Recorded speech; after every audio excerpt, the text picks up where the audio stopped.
Hello viewers, Paschimbanga রাজ্য সরকারি কর্মচারীদের ডিএ নিয়ে খুবই গুরুত্বপূর্ণ একটি আপডেট উঠে এসেছে। সেই আপডেটটি আমি আপনাদের সাথে শেয়ার করছি। আপনি যদি পশ্চিমবঙ্গের একজন রাজ্য সরকারি কর্মচারী হয়ে থাকেন, ভিডিওটি আপনার জন্য হতে চলেছে খুবই গুরুত্বপূর্ণ। ভিডিওটি মাঝে থেকে কোথাও এক সেকেন্ডও স্কিপ না করে প্রথম থেকে শেষ পর্যন্ত অবশ্যই দেখুন। চ্যানেলে ফার্স্ট টাইম হয়ে থাকলে অবশ্যই চ্যানেলটিকে সাবস্ক্রাইব করে নোটিফিকেশন বেলটি অন করে রাখুন এরকম লেটেস্ট ডিএ সংক্রান্ত খবর সবার আগে পাওয়ার জন্য। আর অলরেডি যারা চ্যানেলটিকে সাবস্ক্রাইব করে রেখেছেন তাদেরকে জানাই অসংখ্য অসংখ্য ধন্যবাদ। তো বন্ধুরা, পশ্চিমবঙ্গ রাজ্য সরকারি কর্মচারীদের বকেয়া ডিএ নিয়ে কি নতুন করে আপডেট উঠে এসেছে, চলুন এক নজরে দেখে নেওয়া যাক। বকেয়া ডিএ নিয়ে রাজ্য সরকারের অনিচ্ছা, সংগ্রামী যৌথ মঞ্চের চিঠি। সংগ্রামী যৌথ মঞ্চ 30শে জুন 2025 তারিখে পশ্চিমবঙ্গের মুখ্য সচিব এবং অতিরিক্ত মুখ্য সচিবের কাছে একটি চিঠি জমা দিয়েছে।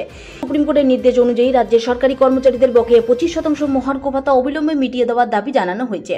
সুপ্রিম কোর্ট গত 16 মে 2025 তারিখে পশ্চিমবঙ্গ সরকারকে নির্দেশ দেয় যে কলকাতা হাইকোর্টের রায় বহাল রেখে রাজ্যের সমস্ত যোগ্য সরকারি কর্মচারীদের বকেয়া 25% ডিএ মিটিয়ে দিতে হবে। রাজ্য সরকার বারবার আর্থিক অনটনের কারণ দেখিয়ে ডিএ প্রদান পিছিয়ে দিচ্ছে। তবে কলকাতা হাইকোর্ট এবং ট্রাইব্যুনাল উভয়ই এই যুক্তি প্রত্যাখ্যান করেছে এবং জানিয়েছে যে ডিএ সরকারি কর্মচারীদের অধিকার। সুপ্রিম কোর্ট ও রাজ্য সরকারের আর্থিক সংকটের দাবি খারিজ করে দিয়েছে। এসজিএম যুক্তি দিয়েছে যে রাজ্যের তহবিলে পর্যাপ্ত অর্থ রয়েছে। তারা উদাহরণস্বরূপ উল্লেখ করেছে যে সুপ্রিম কোর্টের নির্দেশ না থাকা সত্ত্বেও রাজ্য সরকার এসএসসির মাধ্যমে চাকরি বাতিল হওয়া গ্রুপ সি এবং গ্রুপ ডি কর্মীদের জন্য 25,000 এবং 20,000 টাকা দেওয়ার সিদ্ধান্ত নিয়েছে। এছাড়াও নয়াদিল্লির বঙ্গভবন এবং চেন্নাইয়ের একটি যুব হোস্টেলের কর্মচারীরা কেন্দ্রীয় হারে ডিএ পাচ্ছেন, যা রাজ্যের আর্থিক অনটনের দাবির সঙ্গে মেলে না। রাজ্য সরকার আদেশ কার্যকর করার জন্য সুপ্রিম কোর্টের কাছে আরও সময় চেয়েছে। এই থেকে বোঝা যাচ্ছে যে বকেয়া ডিএ এখনোই মেটানো হচ্ছে না। রাজ্য সরকারের এই গড়িমসির ফলে সরকারি কর্মচারীদের মধ্যে ক্ষোভ বাড়ছে এবং তারা তাদের ন্যায্য অধিকার থেকে বঞ্চিত হচ্ছেন।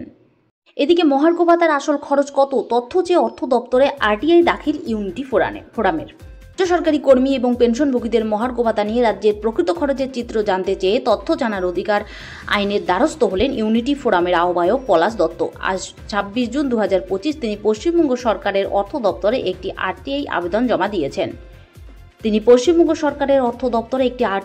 দিয়েছেন। এই আবেদনের মূল লক্ষ্য হল চলতি বছরের এপ্রিল মাস থেকে কার্যকর হওয়া ডিএ সংক্রান্ত রাজ্য সরকারের সাম্প্রতিক বিজ্ঞপ্তির ভিত্তিতে বিস্তারিত তথ্য সংগ্রহ করা। এই পদক্ষেপটি রাজ্য সরকারি কর্মচারীদের দীর্ঘদিনের ডিএ সংক্রান্ত বিতর্কের আবহে একটি নতুন মাত্রা যোগ করেছে। পলাশ দত্তের এই আবেদনের ফলে মহার্ঘ ভাতা নিয়ে রাজ্য সরকারের আর্থিক দায়বদ্ধতা এবং স্বচ্ছতার সামনে আসবে বলে মনে করছে সংশ্লিষ্ট মহল।